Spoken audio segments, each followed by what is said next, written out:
అమ్మా నీలవేణి, ఇక నుంచి ఈ ఇంట్లో ఎవరు ఉండాలో ఏం చేయాలో అన్నీ నీ అనుమతి ప్రకారమే జరుగుతాయి. ఇప్పుడు చెప్పు, హరిత ఈ ఇంట్లో ఉండాలా వద్దా? ఆ నిర్ణయం నీదే.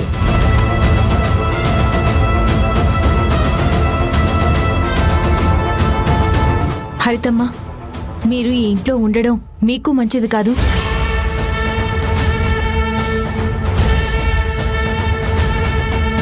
ఈ కుటుంబానికి మంచిది కాదు. చూసారా, కుక్కని సింహాసనం మీద కూర్చోబెడితే దాని బుద్ధి చూపించుకున్నట్టు ఈ నీలవేణి కూడా దాని పని మనిషి బుద్ధి వెంటనే చూపించుకుంది.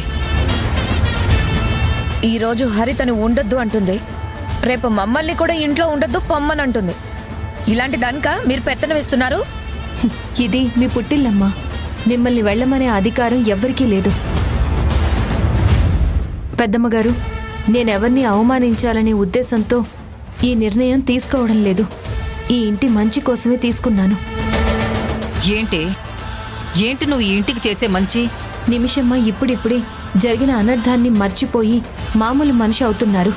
ఇప్పుడు హరితమ్మ ఇక్కడే ఉంటే నిమిషమ్మ ఏదైతే మర్చిపోవాలనుకుంటున్నారో అది మళ్ళీ మళ్ళీ తనకి గుర్తొస్తూనే ఉంటుంది. హరితమ్మని చూసిన ప్రతిసారి అది గుర్తొచ్చి నిమిషమ్మ బాధపడుతూనే ఉంటారు. అందుకే మన రెండు కుటుంబాలకు అది మంచిది కాదని ఈ నిర్ణయం తీసుకున్నాను. ఈ ఒక్క మాటతో నా ప్లాన్ అంతా తలకిందులు చేసావు నీలవేణి. నీలవేణి, ఇప్పుడు కూడా నువ్వు కరెక్ట్గా ఆలోచిస్తావని నిరూపించావు. నీ చేతికి ఈ ఇంటి పెత్తనం ఇవ్వడంలో తప్పే లేదు. అత్తయ్య, ఇక్కడ సర్వాధికారాలు మీదే అని నమ్మకంతో వచ్చాను. ఇప్పుడు నేను ఇక్కడ ఉండడానికి కూడా ఈ నీలవేణి ఆమోదం తీసుకోవాల్సిన పరిస్థితి వస్తుందని అస్సలు ఊహించలేకపోయాను. ఇక్కడే ఉండి మిమ్మల్ని బాధ పెట్టడం నాకు కూడా ఇష్టం లేదు. నేను వెళ్తున్నాను అత్తయ్య. హరిత,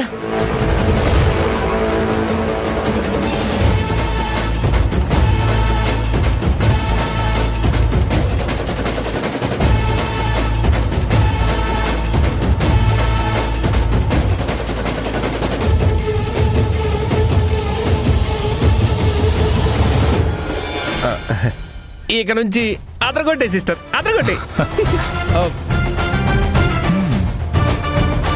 కంగ్రాచులేషన్స్ నీలవేణి.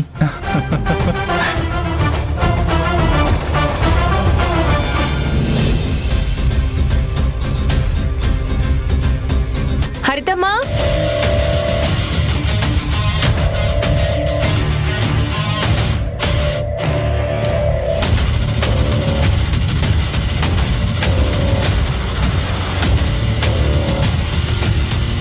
ఏంటిది? నిమిషమ్మ నిశ్చితార్థపు ఉంగరం. నా ఆడపడుచుని బాధ పెట్టే గుర్తులు, జ్ఞాపకాలు ఈ ఇంట్లో ఉండడానికి వీల్లేదు.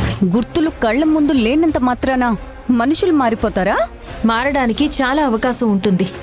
అందుకే మీరు కూడా ఇంట్లో ఉండడానికి వీల్లేదు అని నిర్ణయం తీసుకోవాల్సి వచ్చింది. నీదొక పిచ్చి నిర్ణయం, దానికి అందరూ చప్పట్లు కొట్టడం. ఒక తెలివి తక్కువ రాజు కింద బ్రతికే ప్రజల పరిస్థితి ఎంత దారుణంగా ఉంటుందో రేపు ఈ ఇంటి పరిస్థితి కూడా అలాగే అవ్వబోతుంది. నీ చేతికి పెత్తనం ఇచ్చి చాలా తప్పు చేశారు. చూడండమ్మా, ఈ ఇంటిని ఎలా చక్కదిద్దుకోవాలో నాకు బాగా తెలుసు.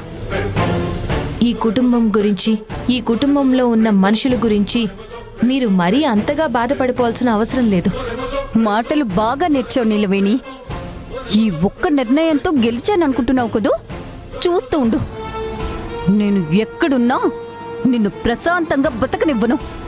నా ప్రశాంతతని మరొకరి చేతుల్లో నేను కూడా పెట్టను. కానీ నేను ఒక్కసారి పగబడితే అస్సలు వదిలిపెట్టను. నేను పట్టించుకోవడం మానేస్తే ఎవరికీ మా జీవితాల్లోకి రావడానికి అవకాశం కూడా ఇవ్వను. చూస్తూ ఉండు నీలవేణి, ఇది నా మేనత్తిల్లు. ఏదో ఒక రోజు నా అత్తారిల్లు అవుతుంది, గుర్తుపెట్టుకో.